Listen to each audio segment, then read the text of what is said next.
राज्य का नाम था विक्रमगढ़। जितना बड़ा राजमहल उतना ही बड़ा वहाँ के राजा का मान।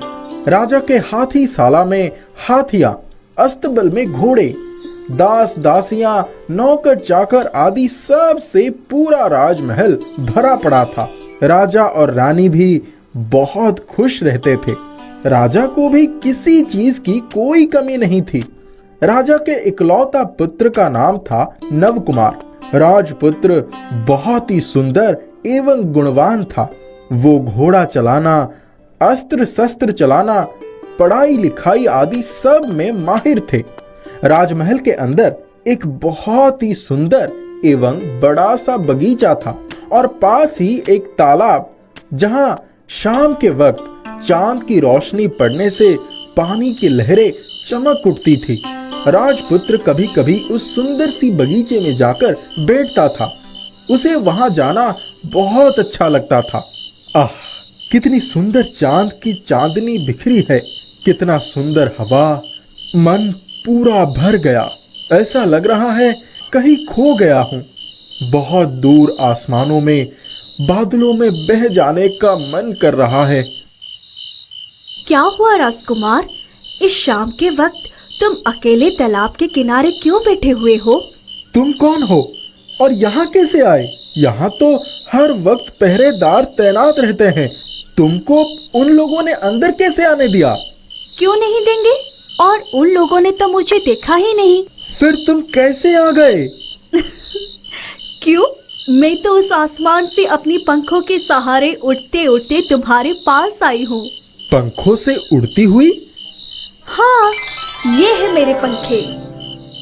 अब तुम क्या परियों की बेटी हो? तुम लोगों के बारे में मैं बहुत कुछ सुना है, पर इस तरह कभी अपनी आंखों से देखूंगा ये नहीं सोचा था। मैं सपना तो नहीं देख रहा हूँ? नहीं राजकुमार, बिल्कुल नहीं। मैं सच में परियों के राज्य से तुम्हारे पास आई हूँ। मुझे अपनी पंख फैलाकर इधर उधर जाना अच्छा लगता है और आज इस चांदनी रात में मैं खुद को रोक नहीं पाई, इसीलिए निकल पड़ी हूँ।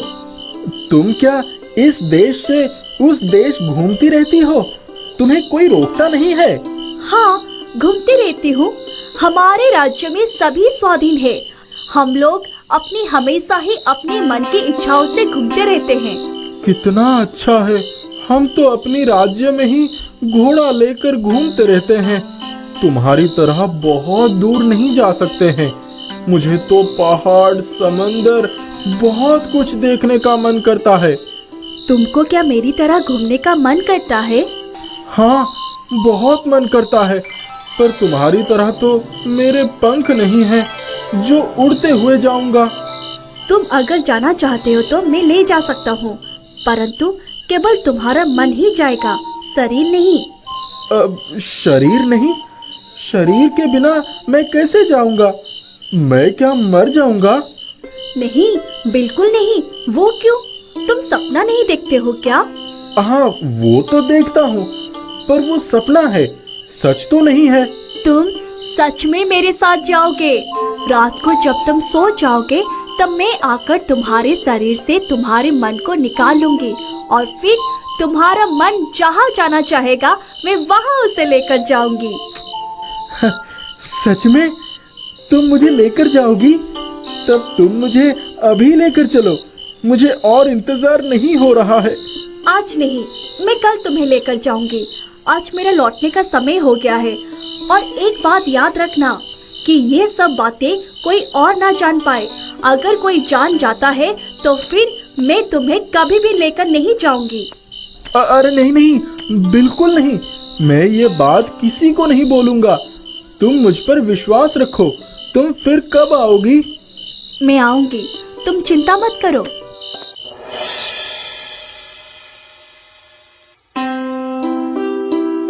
मंत्री। बोलिए महाराज। राज्य में कोई समस्या तो नहीं है? सभी प्रजागण खुश तो हैं? जी महाराज, सभी अच्छे और खुश हैं। कहीं कोई असुविधा नहीं है। सोच रहा था पुत्र नवकुमार अब बड़ा हो गया है तथा वो अस्त्र शस्त्र चलाने में भी बड़ा खुशहाल है। रीति नीति में भी उसका भरपूर ज्ञान है। इसीलिए अब राज्य का भार मैं उसके हाथों में सौंप देना चाहता हूँ। अब हमसे और नहीं हो पा रहा है। सोच रहा था रानी को लेकर तीर्थ पर चला जाऊंगा। ये तो बहुत ही अच्छा सुझाव है महाराज। राज्य के प्रजागण भी नवकुमार को बहुत प्यार करते हैं। उनको राजा के रूप में देखकर वे बहुत खुश हो जाएंगे और हम सब भी इसमें सहमत है। आप निश्चित रहे महाराज। मैं थोड़ा निश्चिंत हुआ। मुझे राजकुमार पर पूरा विश्वास है। वो सब कुछ संभाल लेगा। तुम एक काम करो, राजपुरोहित को बोलो एक अच्छा सा दिन देखने के लिए, और उसी दिन मैं बहुत ही धूमधाम के साथ नवकुमार का राज्याभिषेक कराऊंगा। सारे राज्यवासी यहाँ आमंत्रित रहेंगे। ठीक है महाराज, आप चिंता ना करें, मैं सब इंतजाम कर दूंगा। मैं अभी जाता हूँ राज्य पुरोहित के पास। हाँ, अभी जाइए। मैं रानी के पास ये खबर भेजता हूँ, आज सभा समाप्त होता है।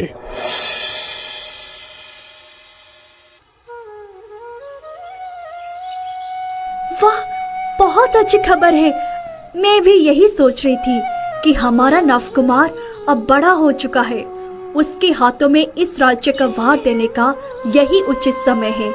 मैं ये भी सोच रही थी कि अगर उसका विवाह करवा दिया जाए तब हम निश्चित होकर तीर्थ यात्रा के लिए जा सकते हैं। कैसा होगा बोलिए? ठीक है, जो तुम्हारी मर्जी हो रानी, मुझे इसमें कोई आपत्ति नहीं है। तब और देर ना करके आप भिन्न राज्यों में खबर भेजिए कि मेरा नवकुमार के लिए उसके योग से सुशील राजकुमार की आवश्यकता है। रूप और गुण में वह नवकुमार के बराबर ही होना चाहिए। अब कल ही चारों तरफ ये खबर भेज दीजिए। मेरी एकमात्र पुत्र के विवाह में मैं कोई कसर और कमी नहीं छोड़ना चाहती हूँ। हाँ, तुम उसकी माँ हो, तुम्हें तो चिंता होगी ही। ठीक है, मैं कल ही सब जगह खबर भेजता हूँ, परंतु राजकुमार को भी एक बार पूछ लेना जरूरी है। इसमें उसका भी राय लेना जरूरी है। एक बार उसके साथ भी बातें कर लीजिएगा रानी।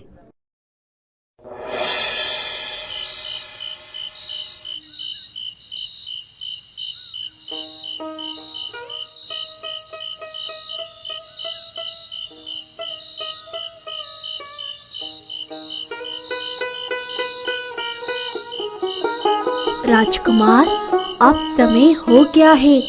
जाओगे नहीं मेरे साथ? मैं तुम्हें लेने आई हूँ।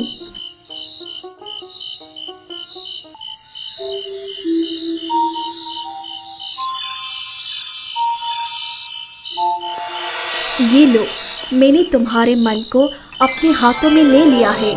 अब तुम्हारा मन जहाँ जाना चाहेगा मैं वहीं उसे लेकर जाऊंगी। तुम सब देख पा रहे हो? हाँ, बिल्कुल सब कुछ देख पा रहा हूँ। मुझे मेघों के ऊपर ले चलो। मैं ऊपर से मेघों को देखना चाहता हूँ, उसके ऊपर तैरना चाहता हूँ। मुझे बहुत ही आनंद महसूस हो रहा है। ठीक है, चलो।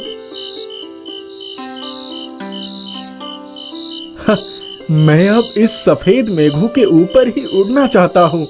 वो दूर जो बर्फ से ढका हुआ पहाड़ है वहां जाना चाहता हूँ, और नीचे जो नीले रंग का समंदर है उसके लहरों के ऊपर बहना चाहता हूँ। मुझे ले चलो। एक ही दिन में क्या इतना सब घुमा जा सकता है?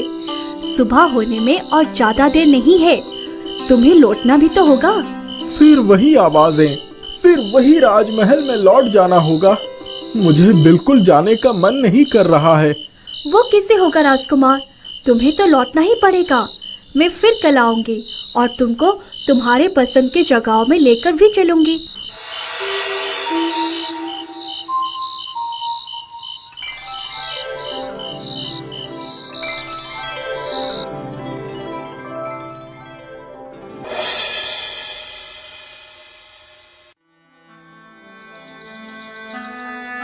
बेटा नव कुमार, मैं कुछ ही दिनों से देख रहा हूँ कि तू बड़ा उदास सा रहता है।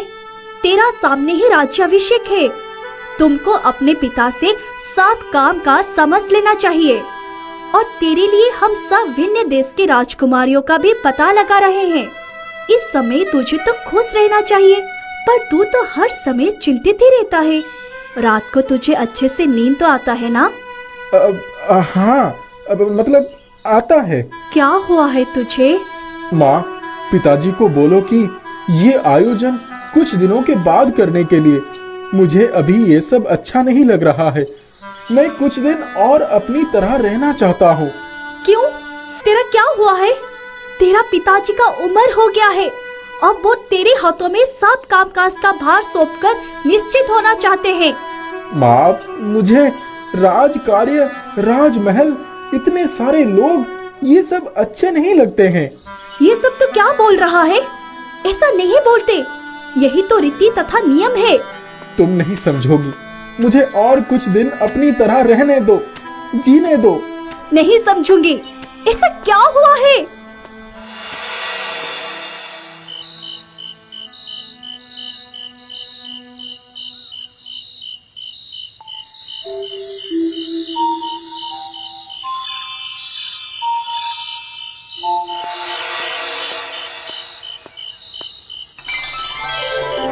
नव कुमार, आज आप कहाँ जाएंगे? आज चांद की चांदनी में समंदर को देखेंगे। वो नीचे नीले रंग का समंदर, जहाँ लहरें कैसे बहती हुई जा रही है। मुझे वहाँ जाना है। ले चलो। ठीक है, चलो चलते हैं। महाराज, राज्याभिषेक का दिन प्राय ठीक सा हो गया है। राज्याभिषेक के लिए जो भी कुछ चाहिए था, मैंने सबका इंतजाम कर लिया है। मंत्री जी, नवकुमार तो समय मांग रहा है। उसका अभी राज्य कार्य में मन नहीं है। उसको ये सब अच्छा नहीं लगता है। महाराज, हम सब यहाँ हैं। इस उम्र में मन थोड़ा विचलित सा हो ही जाता है। हम सब मिलकर उसे सब कुछ समझा देंगे। आप ज्यादा चिंता ना करें। ठीक है, तब वही होगा। शुरू कीजिए सब आयोजन। महाराज, मैंने सुना कि आप नवकुमार के लिए राजकन्या ढूंढ रहे हैं। एक बार विवाह हो जाएगा तो मन अपने आप ही शांत हो जाएगा और सब कुछ ठीक भी हो जाएगा। हाँ, ऐसा ही सब कुछ ठीक हो जाए।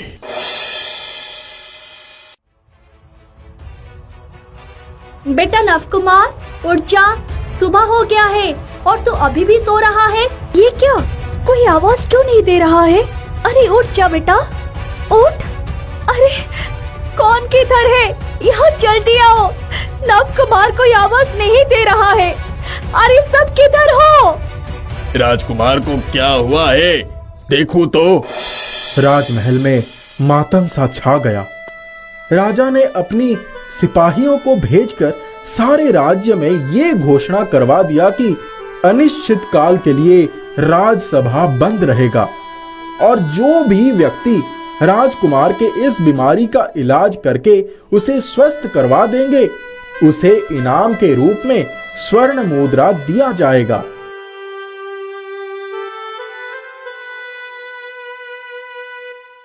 ले चलो हमें राजकुमार के पास।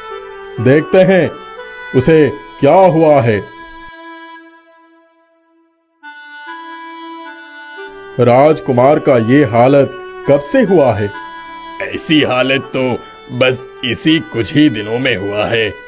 क्या राजकुमार के सर के ऊपर अथवा शरीर के ऊपर कुछ चीज रखा था? हाँ, एक सफेद रंग का गुलाब था। वो गुलाब किधर है रानी माँ? मैं अभी ला देती हूँ मुनिबर। ये गुलाब मंत्र से बंधा हुआ है।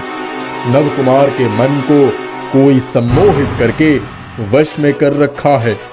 मैं अभी ध्यान में बैठता हूँ, तभी मैं समझ पाऊंगा कि आप लोगों के पुत्र का मन अभी कहाँ पर है।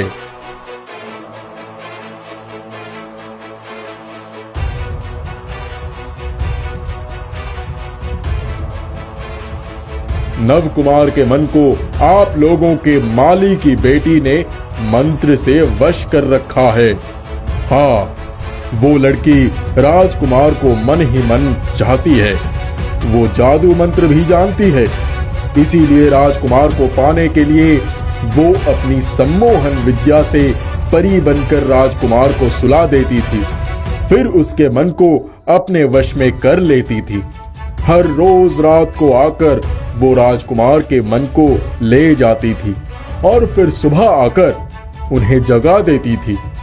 उसे अभी तुरंत बुला कर ले आओ। सिपाही, तुरंत जाकर माली के उस बेटी राधिका को लेकर मेरे सामने हाजिर करो। तुम अभी राजकुमार को छोड़ दो, उसे पकड़कर क्यों रखे हो? मैं राजकुमार से प्रेम करती हूँ, उसे शादी भी करना चाहती हूँ, परंतु जब मैंने सुना कि राजकुमार की शादी के लिए विन्य राज्य से राजकन्याओं की तलाश की जा रही है, तब राजकुमार के मन को बस करने के अलावा और मेरे पास कोई चारा नहीं था। तुमने गलत किया है, छोड़ दो राजकुमार को। ऐसी जबरदस्ती करके किसी से प्रेम नहीं किया जा सकता है। ऐसा करके तुमने अन्याय किया है। तुम दोनों ही सब कुछ भूल जाओगे। उठकर बैठो कुमार, अपना आंखें खोलो।